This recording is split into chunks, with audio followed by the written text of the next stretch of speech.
오늘을 살아가는 묵상 시간입니다. 오늘 본문 말씀 이사야서 37장 30절입니다. 왕이여 이것이 왕에게 진조가 되리니 금년에는 스스로 난 것을 먹을 것이요 제2년에는 또 거기서 난 것을 먹을 것이요 제3년에는 심고 거두며 포도나무를 심고 그 열매를 먹을 것이니이다. 자, 오늘 본문 말씀 속에 보면 예루살렘의 어떤 상태를 보여주고 있는 말씀입니다.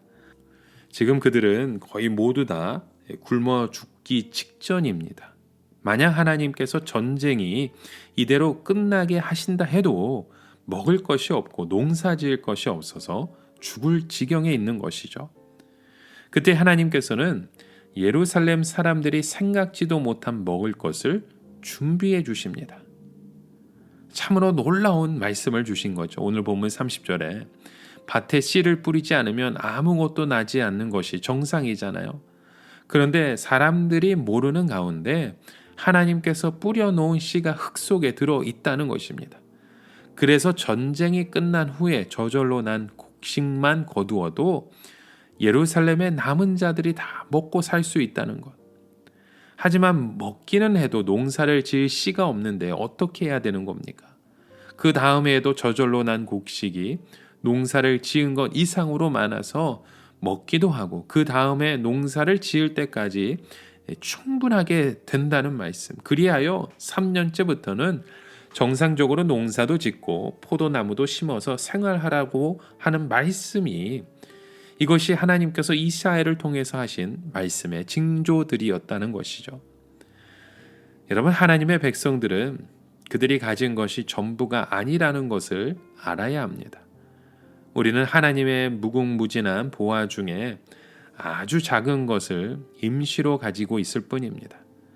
그래서 우리가 얼마나 많은 것을 모았느냐 하는 것은 중요하지 않습니다.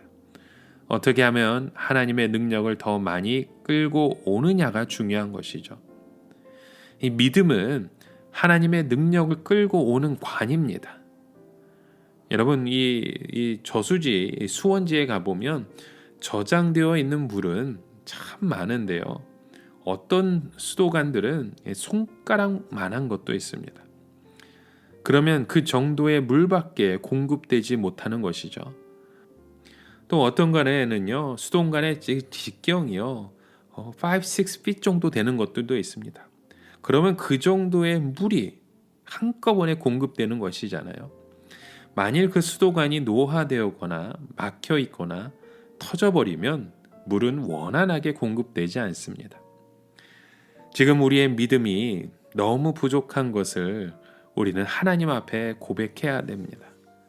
우리가 가진 능력은 하나님의 크신 능력이 지극히 작은 부분에 불과한다는 것을 말씀드리고 더 큰 믿음을 주시기를 기도해야 됩니다. 우리의 수도관이 그 은혜의 공급처가 막혀 있거나 너무 얇거나 지금 터지기 일보 직전이라면 우리의 삶에 그 놀라운 하나님의 복이 온전히 선포되어지도록 그 관을 다시 정비해야 되는 것이죠.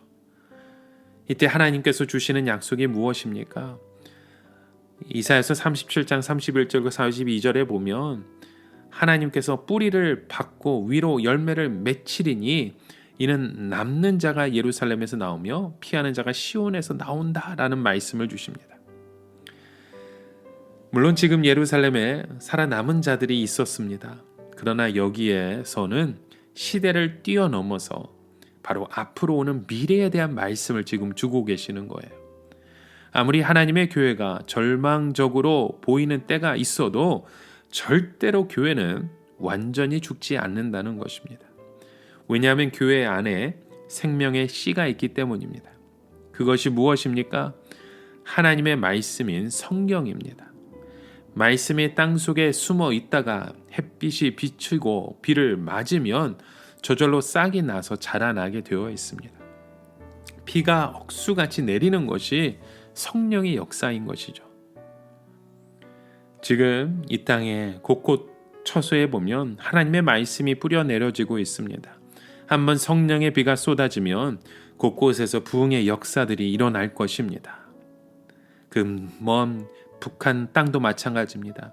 땅 더 깊은 곳에서 그 씨가 다 들어 있습니다. 한번 햇볕에 비춰지고 비가 오면 그 땅 가운데도 교회가 다시 살아날 것입니다. 그러면 먼 미래에도 미래지만 지금 당장 예루살렘의 숨통을 끊어 놓으려고 하는 아수르는 어떻게 되는 것입니까? 하나님께서 분명히 말씀하셨습니다. 아수르는 화살을 한 개도 쏘지 못하고 방패를 가지고 접근하지도 못하며 단지 소리만 지르다가 돌아간다고 말씀하셨잖아요. 그 이유가 무엇입니까? 35절에 보면 대저 내가 나를 위하여 내 종 다윗을 위하여 이 성을 보호하며 구원하리라 하셨느니라. 이 성을 구원하는 것은 하나님께도 중요한 일이었습니다. 왜냐하면 이들은 바른 믿음을 가지고 있고 이 교회는 살아있는 교회이기 때문입니다. 그리고 다윗에게도 그렇게 하겠다고 약속하셨잖아요. 물론 이 다윗은 사람 다윗 왕이 아니고 그리스도를 상징하는 것입니다. 그리고 나서 그날 밤에 어떤 일이 일어나게 됩니까? 하나님의 천사가 아수르 진중에 들어가서 18만 5천 명이라는 거대한 대군을 죽여버리고 맙니다. 아침에 시체밖에 없었습니다. 얼마나 놀라운 승리인 것입니까? 하나님의 백성들에게 반드시 필요한 것이 있습니다. 그것은 어떤 일이 있어도 놀라거나 두려워하지 말고 끝까지 견디는 것입니다. 그러면 하나님의 영광을 보게 될 것입니다. 중간에 포기해버리면 아무것도 되지 않습니다.